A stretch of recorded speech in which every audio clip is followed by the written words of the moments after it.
নমস্কার বন্ধুরা, কেমন আছো তোমরা সবাই? আশা করি তোমরা সবাই খুব ভালো আছো। আমিও খুব ভালো আছি। তো এখন বাজে সকাল 7টা। আমি চলে এসেছি রান্নাঘরে তোমার দাদাভাইয়ের জন্য দুপুরের লাঞ্চ এবং সকালে ব্রেকফাস্ট রেডি করার জন্য, কারণ ও যাবে অফিসে। আর আমি না, ওর বাবা আর আমার ছেলে আর ওর বাবা এখন ঘুমিয়েছে। আমি আগের দিন রাতে সমস্ত সবজিপাতি কেটে কুটে ফ্রিজে রেখে দিই, যার জন্য সকালে রান্না করতে আমার খুব একটা দেরি হয় না। তো দেখো, এখন আমি চালটা ভালো মতো করে ধুয়ে নিচ্ছি, কারণ এগুলো তো কেনা চাল প্যাকেট করা থাকে, এগুলো খুব একটা ভালো করে না ধুলে এগুলোর নোংরাটা খুব একটা ভালো যায় না। তো দেখো, চালটা ধুয়ে নিলাম, ধুয়ে নিয়ে ভাতটা বসিয়ে দিলাম। ভাতটা বসিয়ে নিয়ে এখন আমি চলে যাচ্ছি রান্না করতে। আজকে রান্না করব হচ্ছে একটা আলু বেগুন দিয়ে মাছের ঝাল আর উচ্ছে ভাত। আসলে আমার শরীরটা খুব একটা ভালো নেই, তাই তোমার দাদাভাই বাইরের খাবার তো খুব একটা খেতে পছন্দ করে না। তাই তোমার দাদাভাই বললো সকালে তুমি আমাকে হালকা করে কিছু রেডি করে দেবে, তাহলে আমার হবে। তো আগেই আমি রুটি করে নিয়েছি, রুটি তরকারি ওর জন্য ব্রেকফাস্ট করে নিয়েছি। এখন ফ্রিজ থেকে দেখো মাছটা বের করে মাছটা একটু জল দিয়ে রেখে দিলাম, কারণ যেহেতু সারা রাত ওটা ফ্রিজেই থাকে, তো তাড়াতাড়ি রান্না করার জন্য একটু জল দিয়ে দিলে চট করে বরফটা গলে যায়। তো সোনা পাপার জন্য এখন জল বসিয়ে দিচ্ছি, কারণ ও ঘুম থেকে উঠলেই ছাতু খাবে, তার জন্য বোতল সব কিছু ফুটিয়ে স্যানিটাইজ করে জলটা রেডি করে নিয়ে রেখে দেবো, যাতে করে ও ঘুম থেকে উঠলেই ওকে আমি খাবারটা দিতে পারি। তো চলো ওর জল রেডি করে নেওয়া যাক।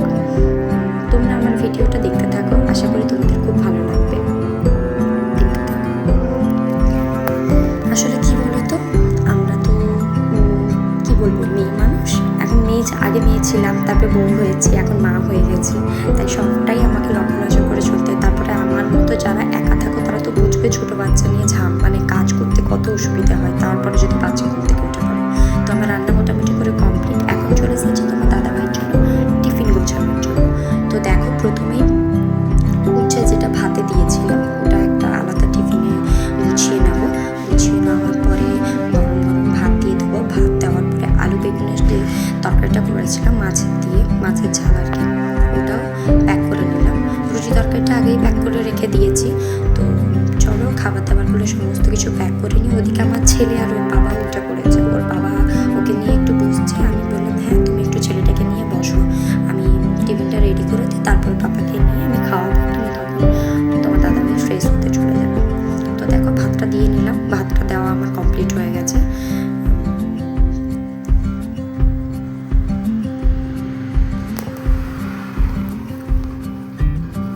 ভাতটা দিয়ে নেওয়ার পরে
এসে। কাপড়গুলোকে দেখো কাচতে চলে গেলাম। এই যে ছেলের সঙ্গে গল্প করছি, ছেলে আমার নিচে খেলাধুলো করছে, ছেলের চানের জলটাও এখানে বসিয়ে দিলাম। এই যে দেখো, তারপরে কাপড় টাপড় তুলছে। এখন চলে এসেছি সোজা ছাদে কাপড় মেলবো বলে। আজকে রোদ দিয়েছিল খুব ভালো, কিন্তু বাতাসও হচ্ছিল, খুব ভীষণ পরিমাণে বাতাস দিচ্ছিলো।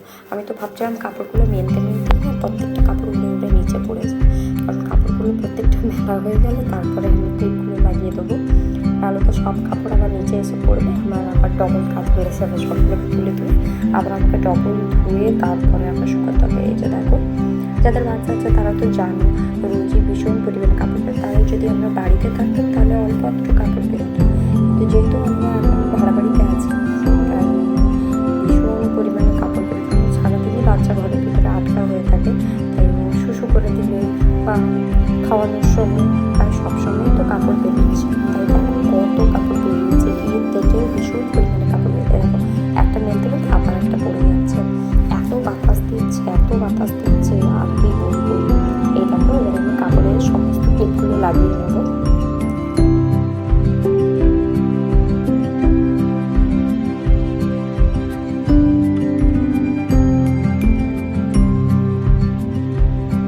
আমার কাপড় জামার ক্লিপ লাগানো কমপ্লিট। এবার আমি নিচে চলে যাবো।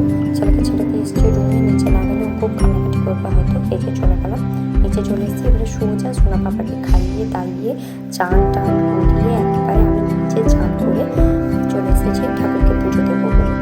দেখো আমি ঠাকুরের বাসনপত্রগুলো মেজে নিয়ে চলে এসেছি। তারপরে সোনা পাপা এইভাবে প্রত্যেক দিন ও আমি যখন পুজো করবো আমার কোলে বসে বসে সমস্ত পুরো পুজোটা ও দেখবে। ও এটা রোজকার রুটিন দেখতে খুব ভালোবাসে। তো একা থাকে যখন বাচ্চাকে তো নিজেকেই রাখতে হবে, ধরার মতো কেউ থাকে না। ওর বাবা তো অফিস চলে যায়। তো দেখো এখন আমি সমস্ত বাসন যেগুলো ধুয়ে নিয়ে এসেছিলাম ওগুলো জায়গা মতো রেখে দিলাম। রেখে ঠাকুরের জল মিষ্টিটা দিয়ে দিলাম। জল মিষ্টি দেওয়ার পর সোনা পাপা বলছিল ও একটা নেবে, তাই ওর হাতে একটা দিলাম। তারপরে এই যে দেখো ফুলগুলো ঠাকুরকে ভালো করে সাজিয়ে দেবো। ঠাকুরকে ভালো করে ফুল দিয়ে সাজিয়ে দেওয়ার পরে তারপরে সমস্ত জায়গায় ঠাকুরকে ভালো করে ফুল দিয়ে নেবো।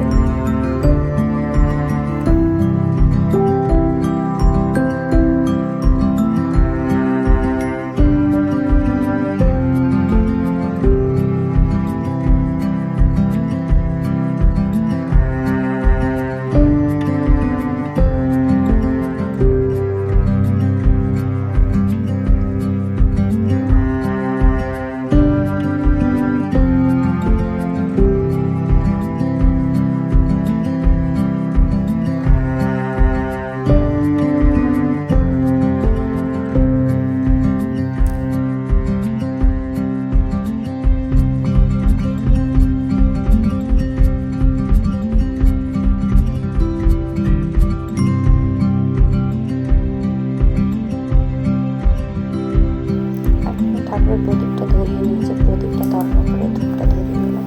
আমি এক জায়গায় দেখেছিলাম আগে আমি প্রদীপ থেকে ধূপটা ধরাতাম, কিন্তু এক জায়গায় আমি ভিডিওতে দেখেছি যে প্রদীপ থেকে নাকি কখনো ধূপ ধরাতে না, তাই আলাদা করে ধরিয়ে নিলাম। ধরানোর পরে এই যে ঠাকুরকে দিয়ে দিলাম। প্রণাম করে নেবো, প্রণামটা দিয়ে নিলাম।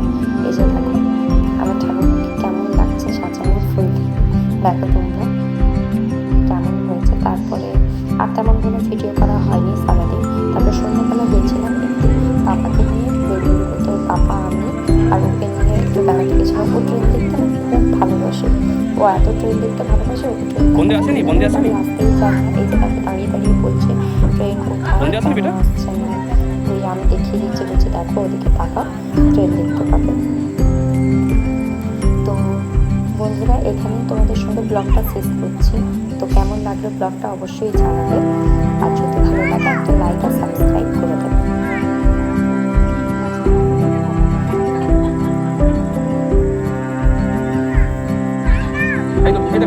এদিকে ট্রেন আসছে, দেখো ট্রেন দেবে বলেছে, ওইদিকে আসছে, দেখো ট্রেন